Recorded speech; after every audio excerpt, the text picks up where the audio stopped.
El doctor Heiner Guillo es médico graduado de la Universidad Peruana Cayetano Heredia. Cuenta con doctorado en ciencias médicas en la Universidad de Tohoku, Japón, y un postdoctorado en el Imperial College de Londres, Inglaterra.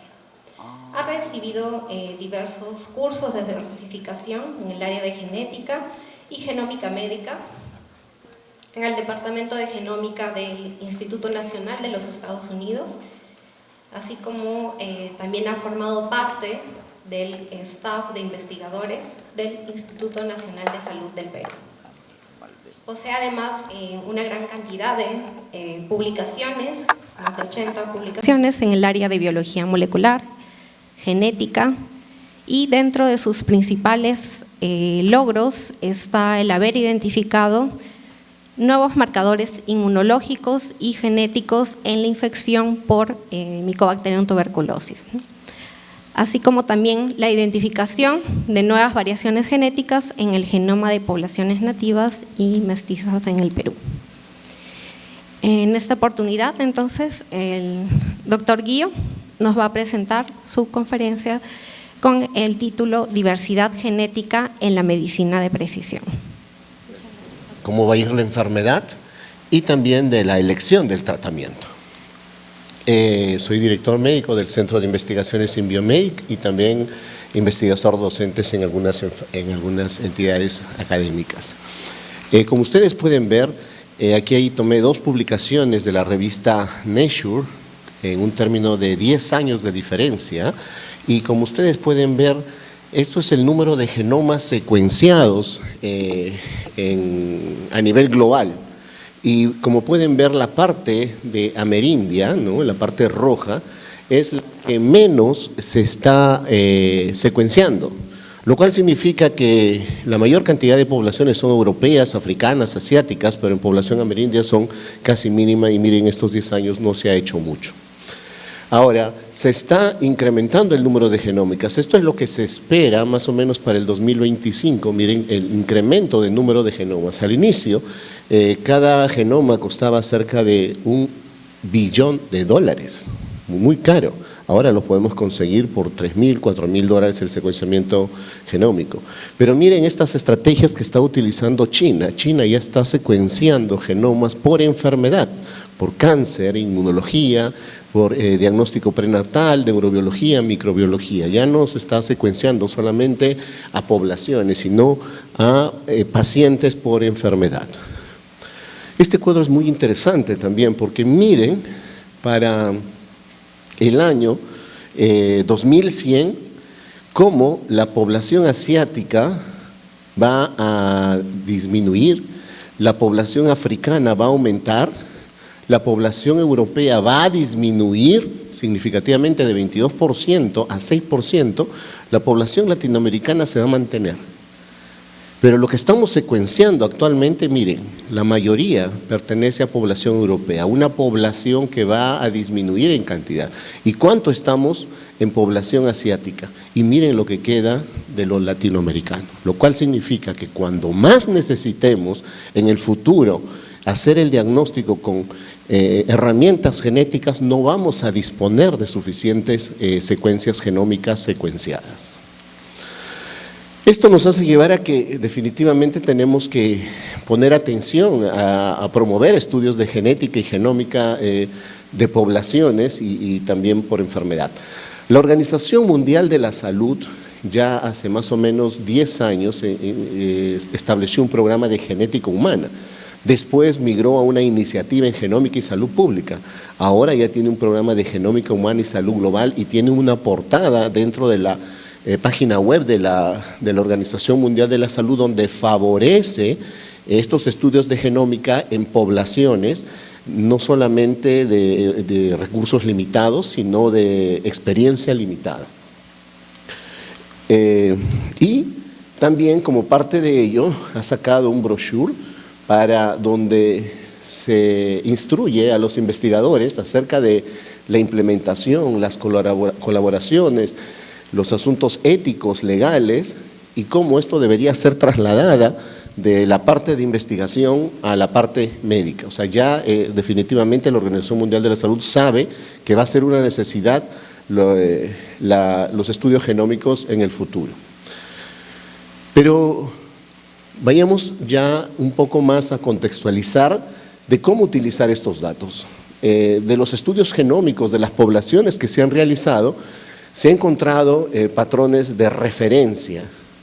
Y de esos patrones de referencia ya se han visto cuáles son las inversiones, deleciones, inserciones, y eso se ha establecido cuál es lo más frecuente en cada población. Y en base a eso se ha buscado lo que es, la relación con ancestría o susceptibilidad genética a determinadas enfermedades dependiendo el tipo de continente. Ahora, cuando hablamos de ancestría, miren la parte de Norteamérica, América Central, América del Sur y Antillas.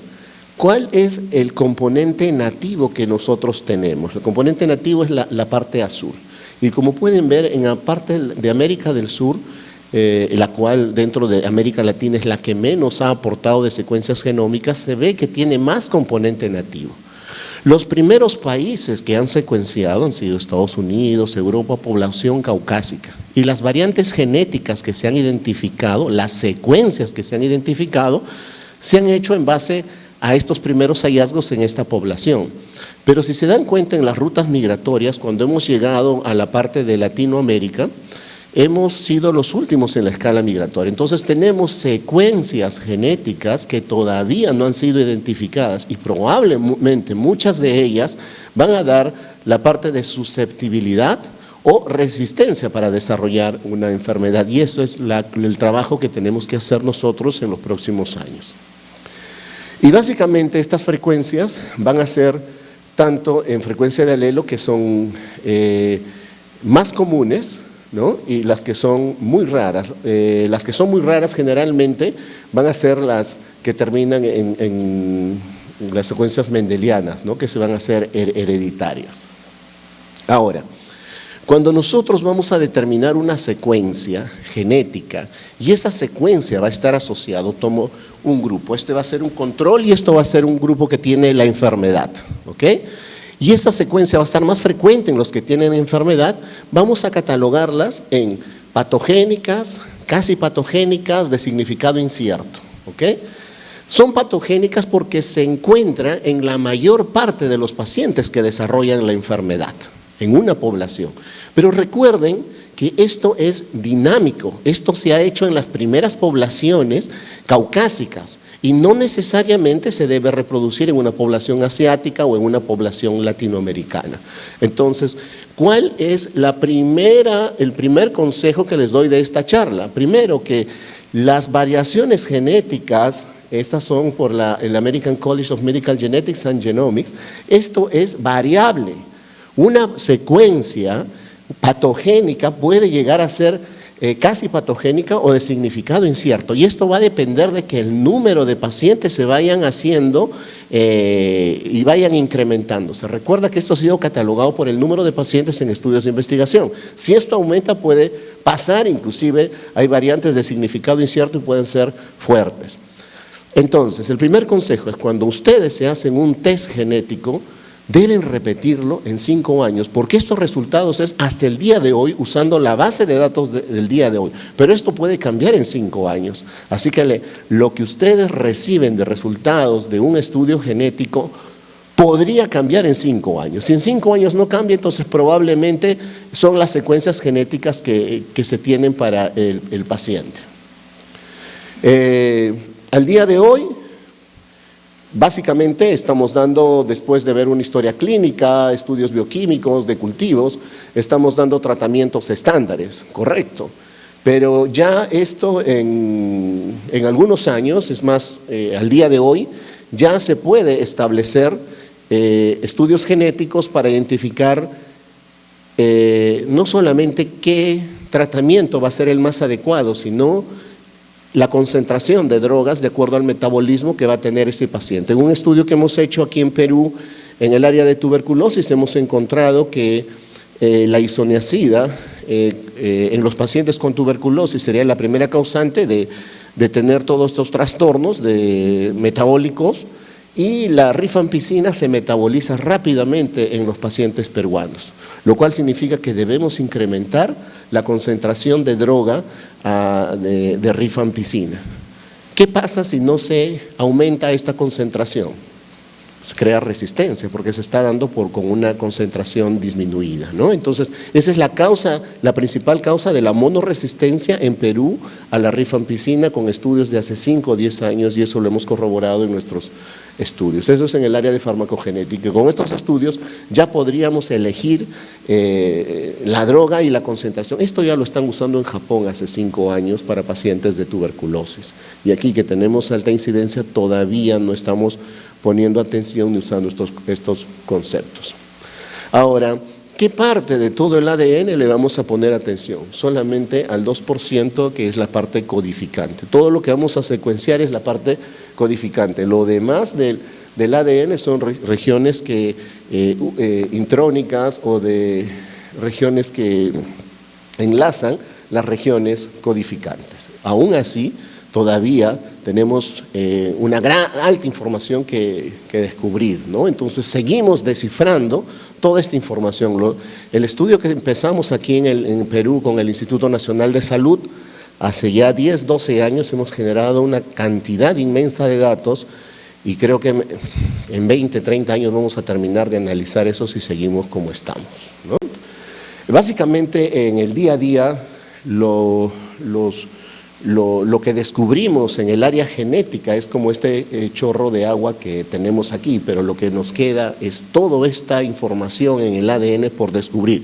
Por el momento sabemos que la información está en los exones y no en los intrones, pero ¿ustedes creen que la evolución humana y estos 2.5 millones de evolución no van a tener una significancia en esas regiones que todavía no lo hayamos identificado?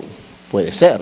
Como ustedes ahora saben que el microRNA se está estudiando en gran medida. El microRNA es el que regula el paso de RNA a proteínas, pero antes no se le daba mucha atención, hasta que un investigador guardó todos los microRNAs y finalmente relacionó las proteínas, la cantidad de proteínas y de microRNA, y ahora la atención está en los microRNAs. Así que el segundo consejo que les doy ahora es que cualquier estudio de genética que estudien, guarden todas las muestras, ¿ok? Sé que es muy caro hacer estos estudios de investigación, pero empiecen colectando muestras con un buen protocolo de investigación y después haciendo colaboración como nosotros lo empezamos a hacer, y poco a poco van a ir generando su línea de investigación y datos. Ahora, no todo está, todo el fenotipo de una persona, y cuando llamamos fenotipo no solamente son a las características físicas que tiene la persona, sino a la enfermedad. Hay un fenotipo de diabetes, un fenotipo de hipertensión arterial. También influyen los factores ambientales. Todas estas personas que ven acá son gemelos, o sea, han tenido la carga genética idéntica. Y ahí se separaron a los 15, 16 años a lugares geográficos con diferente alimentación, diferente estilo de vida, diferente calidad de salud. Y como pueden ver, los buscan después de sus 50 años, 55 años, y parecieran que fueran diferentes. Entonces ellos han estado expuestos a diferente contaminación, alimentación, carcinógenos, infecciones, ejercicio y estadio de fumar. Algunas de ellas han desarrollado cáncer de mama a los 45 años, y aquí se les ve a los 60 años, y la hermana gemela no ha desarrollado cáncer de mama. Yo creo que esta es una fuerte evidencia de que los factores ambientales también modulan la expresión genética. ¿Okay? Entonces, este estudio demuestra que también es importante no solamente estudiar la genética, la secuencia, sino la epigenética, que es el lugar donde estos factores ambientales tienen efecto en el ADN, a nivel de metilación o etilación. Y Perú no deja de ser un país dividido con 3 regiones, donde tienen características fenotípicas diferentes, pero también tiene la población diferente, tiene la alimentación es diferente en la costa, a predominio de pescado o arroz, en el andino de carbohidratos, y en la selva también de productos silvestres y de río. Las contaminaciones son diferentes en cada uno de ellos, el uso de preservantes es diferente en uno de ellos, el acceso a salud es diferente en ellos, los tratamientos que se tienen para ellos también son diferentes, entonces las condiciones ambientales son diferentes. Entonces, si en el slide anterior donde vimos el efecto ambiental que tiene en el ser humano, miren las condiciones en Perú, cómo modularían la expresión genética del peruano, ¿ok? Sin embargo, y damos tratamiento a todos por igual, pero eso en algún momento cambiará y es parte de la medicina de precisión y la medicina personalizada. Estamos haciendo también estudios de investigación para evaluar el efecto ambiental más próximo que tiene el paciente, y eso es el microbioma. Además de tomar la prueba de ADN para hacer el secuenciamiento, estamos tomando muestras nasales, de mucosa oral y gastrointestinal, que confluyen en un número de patógenos que es mayor que el número de células que tiene el ser humano. Y esos patógenos que habitan en nuestro organismo también producen metabolitos. Y esos metabolitos también pudieran regular procesos biológicos en el ser humano y modular la expresión genética. Es por ello que el microbioma de alguna forma también puede variar la expresión genética del individuo. Pero también es importante saber el hábitat de donde vive ese individuo, así que hemos hecho este estudio de investigación donde hemos tomado muestras de alcantarillas, de hospitales MINSA, de hospitales de salud y de la población general, y hemos visto pues que el número de patógenos en MINSA es diferente que en salud hemos encontrado mayor resistencia bacteriana en las aguas residuales, y esto se confirma finalmente en la población general. Esto es muy importante para poder saber qué patógenos y cómo están los factores de resistencia en una población. Antes lo que se hacía era tomar una muestra a 100, 200 individuos de una población. Ahora el método estándar es tomar aguas residuales. Hace 12 años, casi hace 12 años, en el 2011, tuvimos este planteamiento, este proyecto con el Instituto Nacional de Salud y no había definitivamente experiencia en ningún término aquí en Perú, así que no sabíamos cuántos tomar, de dónde tomar las muestras, las consideraciones éticas, la logística, los criterios de inclusión y los criterios de exclusión. Así que cuando no sabemos qué hacer en un proyecto de investigación, lo primero que tenemos que hacer es colaboraciones, llamar a los que han hecho de alguna forma o han participado en proyectos de investigación. Llamamos a los mexicanos que habían hecho su primer estudio de genómica, y también llamamos a los representantes de las comunidades nativas, a los arqueólogos, antropólogos, que de alguna forma conocían más a las comunidades nativas y mestizas de Perú y que nos iban a dar criterios de qué poblaciones deberíamos tomar muestra para que sea significativo este estudio en términos de recolección de muestras. Y es así que tuvimos 3 criterios. Uno es de representatividad. ¿Cuánto representa esta comunidad en relación a la población general de Perú? El grado de aislamiento. Esta población está muy alejada de los sistemas de salud y merece ser testeada oportunamente. Y la vulnerabilidad, el riesgo de que estas poblaciones vayan a desaparecer en los próximos 5 años. Y probablemente muchas de estas poblaciones van a desaparecer en 5 o 10 años, pero la oportunidad de estudiarlas, no.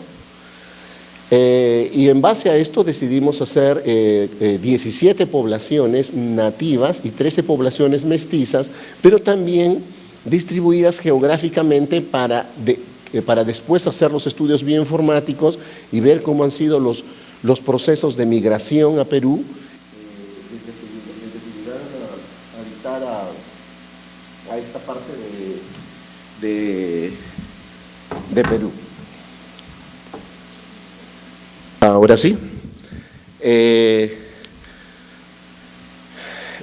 Uno de los aspectos más duros en este proyecto de investigación y que nos tomó muchísimo tiempo fueron los aspectos éticos, porque los comités de ética no sabían nada de cómo era revisar un proyecto de genética y genómica. Así que el primer error, usted, doctor, va a tomar cerca de unas 1000 muestras de una población de 30 millones y cuando se estudia genómica, secuenciar un solo genoma de una población es tan importante como tomar 10, 100 o 1000. Y ese criterio no estaba todavía compartido en un comité de ética. Es así que tuvimos que pedir cartas de diferentes centros de investigación internacionales para dirigirlas al comité de ética y tengan a bien levantar esa observación. El otro punto, bueno, tuvimos la aprobación del Ministerio de Salud. Uy, ¿qué pasó? La anterior, por favor. Creo que ok.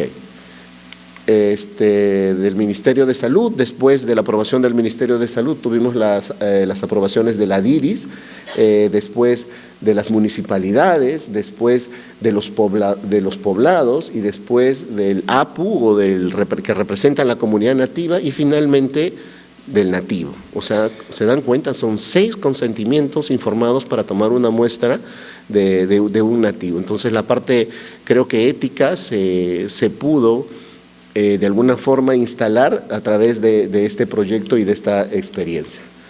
En cuanto a la metodología, dividimos en comunidad mestiza y comunidad nativa. Para algunos papers en ese momento era la pregunta, ¿qué es comunidad mestiza y qué es comunidad nativa?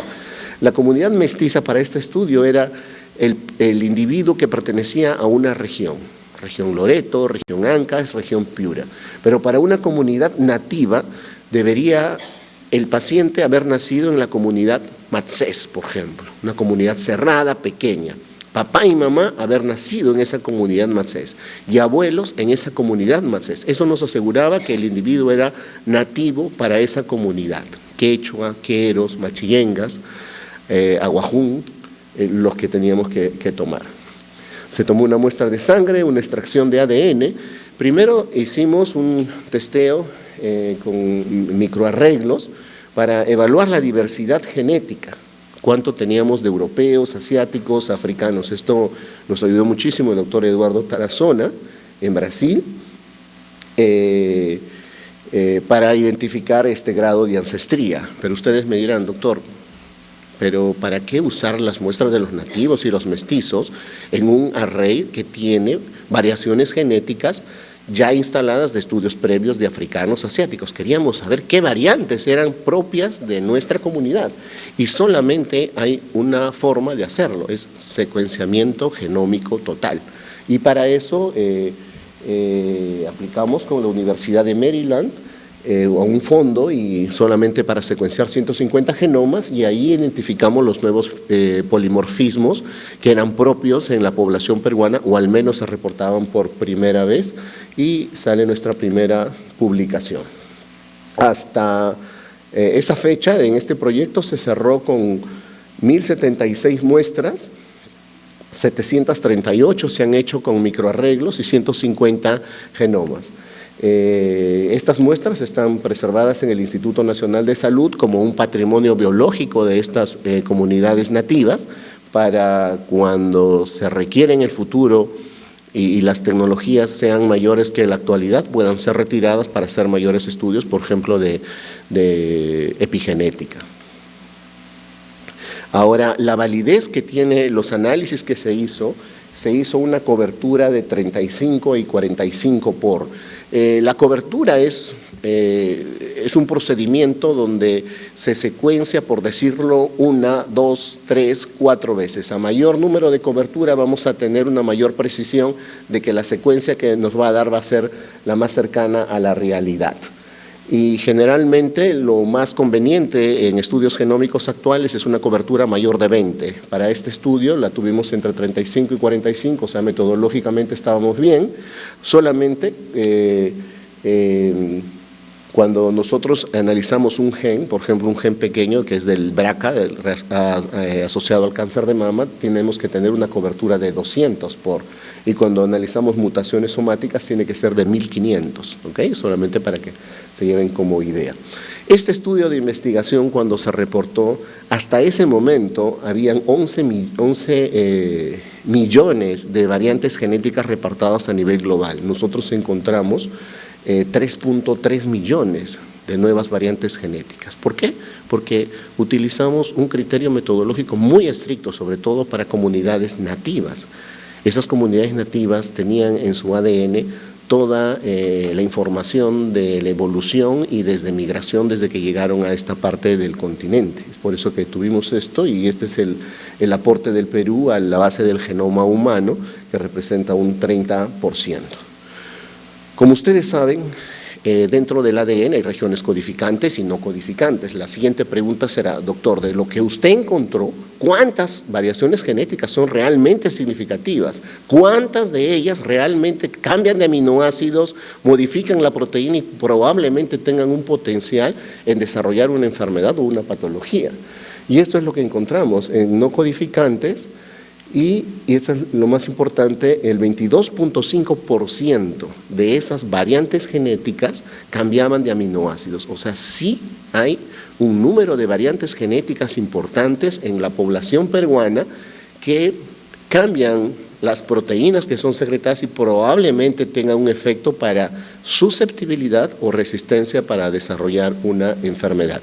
Esto se tiene que corroborar con los estudios de investigación por especialidades.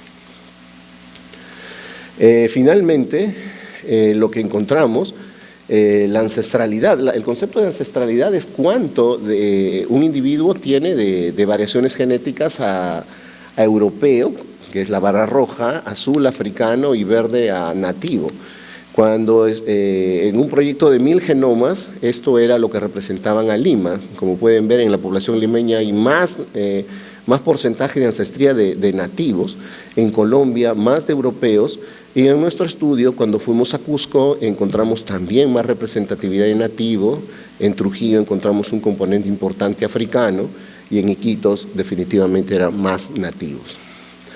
En resumen, la población mestiza peruana tiene un 60% de componentes nativos, o sea, tenemos variaciones genéticas importantes que todavía no han sido suficientemente estudiadas.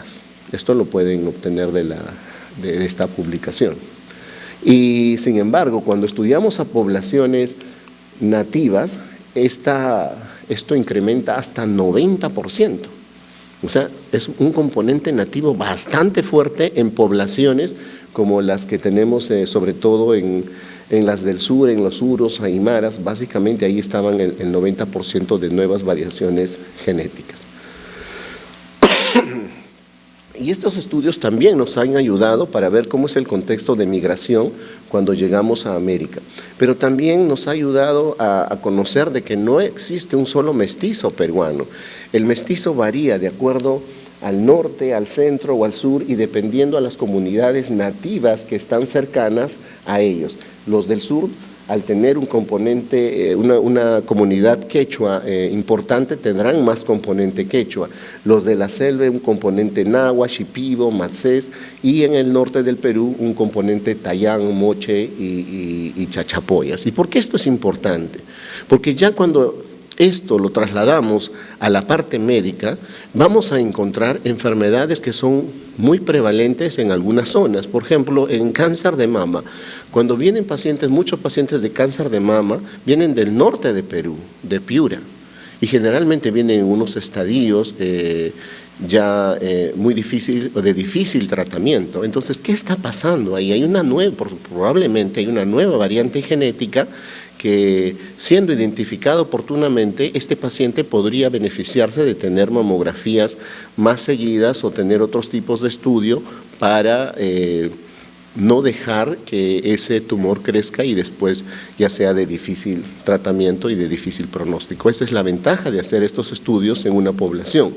También hemos visto que en el sur del país, cuando estuve en Tacna, me dijeron, los pacientes de difícil tratamiento vienen de Puno. Hay algo en las variantes genéticas nativas del sur del país que hacen que el paciente, cuando sea infectado, al menos lo vimos en tuberculosis, sea de difícil tratamiento. Pero también en el norte del país hemos encontrado variantes genéticas que vienen de Mesoamérica. Probablemente cuando vinieron los primeros migrantes al norte del Perú no vinieron a quedarse y a seguir caminando.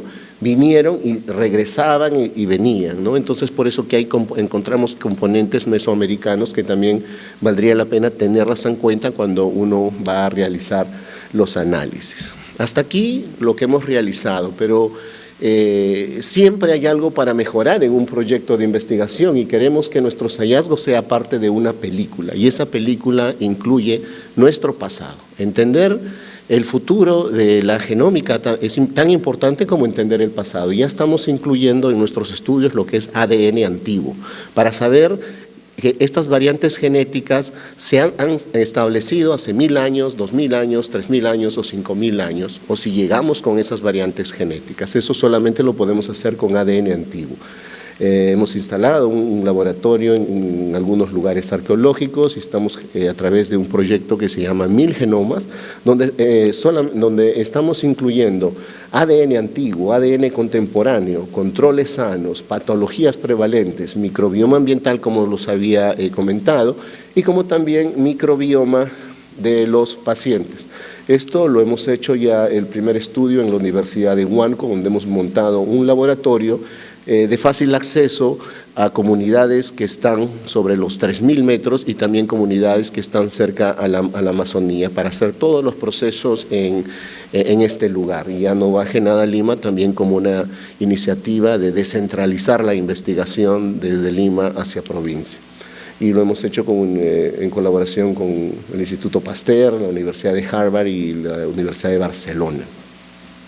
Y este estudio que hemos hecho en Huánuco, queríamos investigar, los del Instituto Pasteur habían estudiado muchísimo lo que es la respuesta inmune en relación a ancestría. Había una diferencia en la respuesta inmunológica en africanos y europeos, y cuando les propongo esta idea y les propongo ¿cómo será a nivel de altitud? Entonces usamos la misma metodología, recolectamos PBMC cells de los pacientes, los estimulamos con algunas proteínas de virus y de bacterias y vimos todo lo que es transcriptómica. Y encontramos, esta fue la población, era una población que tenía un buen componente nativo, que es lo que queríamos, y estaba sobre los 3000 metros de altura, y encontramos esto, y encontramos 34 genes relacionados con el sistema inmunitario que tenían diferentes grados de expresión. Y estos resultados nos indicaban de que desafortunadamente para estos pobladores la ancestría no era tan importante para su respuesta inmune. Lo que modificaba su respuesta inmune eran los patrones de altitud y el microbioma en estos individuos, ¿no? Eso lo resultó bonito y estábamos ahorita en proceso de publicación. No sé si pueden poner este video, por favor. Eso es un poco de resumen para ver para mostrarles cómo eran cuando nos dirigíamos a estas comunidades, largos días de trabajo, llegábamos en horas de la noche, instalábamos laboratorios. Esto es en el lago Titicaca, visitando no las comunidades de los uros, 3 horas más adentro, los capiuros. Esto es en Caral, para tomar muestras de ADN antiguo. Hicimos un laboratorio móvil, esto antes del COVID. Este laboratorio ayudó para hacer otros laboratorios de COVID en cuanto a diseño. Colaboramos con los arqueólogos, el arqueólogo identificaba el coprolito y después entraba ya nuestros investigadores para tomar el coprolito. 3 minutos después empezaba el proceso de extracción del ADN antiguo, que demora más o menos 3-4 días. Es un proceso bastante largo y después iniciaba el proceso de secuenciación y análisis. En conclusión, en lo que les he podido compartir esta tarde, la colaboración entre instituciones y investigadores de diferentes carreras es muy importante. Tenemos que acostumbrarnos a colaboraciones. El proyecto del genoma peruano es la referencia más grande hasta el momento de aportes de comunidades nativas bien tomadas, que ha generado un gran número de variantes genéticas, que son de 3.3 millones, y el 22.5% de ellas cambian de expresión de aminoácidos. O sea, tendría alguna repercusión, eso será materia de estudio en los próximos años, y estas formarán parte de nuevos test genéticos que sean propios para la población peruana, y también podrían hasta modificar los tratamientos que pudieran darse a las poblaciones altoandinas o amazónicas. En México se encontró que una población tenía muchísimo riesgo de hipertensión arterial en una comunidad. Entonces lo que se hizo ya en base a estos estudios es retirar la sal de las comidas y poner el salero en la mesa, que el que quiera ya se le daba como opción, y se logró bajar un poco la hipertensión arterial en esa comunidad. El mestizo peruano tiene 60% de componente nativo, mayor que otra población en Latinoamérica. Sin embargo, las poblaciones nativas pudieran tener hasta 90%. La divergencia genética en Perú ya se inicia de acuerdo a nuestros resultados desde hace 12.000 años, y la respuesta inmune en nativos estaría afectada por la altura geográfica y microbioma más que por la ancestría. Y existen 34 genes que podrían modular esta respuesta inmune. Esto de la medicina genómica y de estos estudios genéticos ya ha empezado. Ahora nos corresponde a las universidades, como el día de hoy, de alguna forma, compartir estos resultados a nivel de pregrado, posgrado, al Ministerio de Salud, que instala esto. Todavía el Ministerio de Salud no ve la importancia de estos estudios. Los institutos nacionales y los comités de ética que favorezcan el desarrollo de estos estudios. Esto es parte de los equipos de investigación que han colaborado, mayoría de ellos internacionales, para poder compartirles, y desde el Centro de Investigaciones Symbiomedic tenemos ya 2 sedes, parte de los que trabajamos allá, y la grata sorpresa es que por tener estos proyectos de investigación y estos aportes, ayer nos dieron ser embajadores de la marca Perú por los estudios que estamos haciendo y la información a la comunidad peruana. Muchísimas gracias y atento a sus preguntas, y como también, si es que tienen interés en estas áreas, grato de poder conversar con ustedes en el futuro.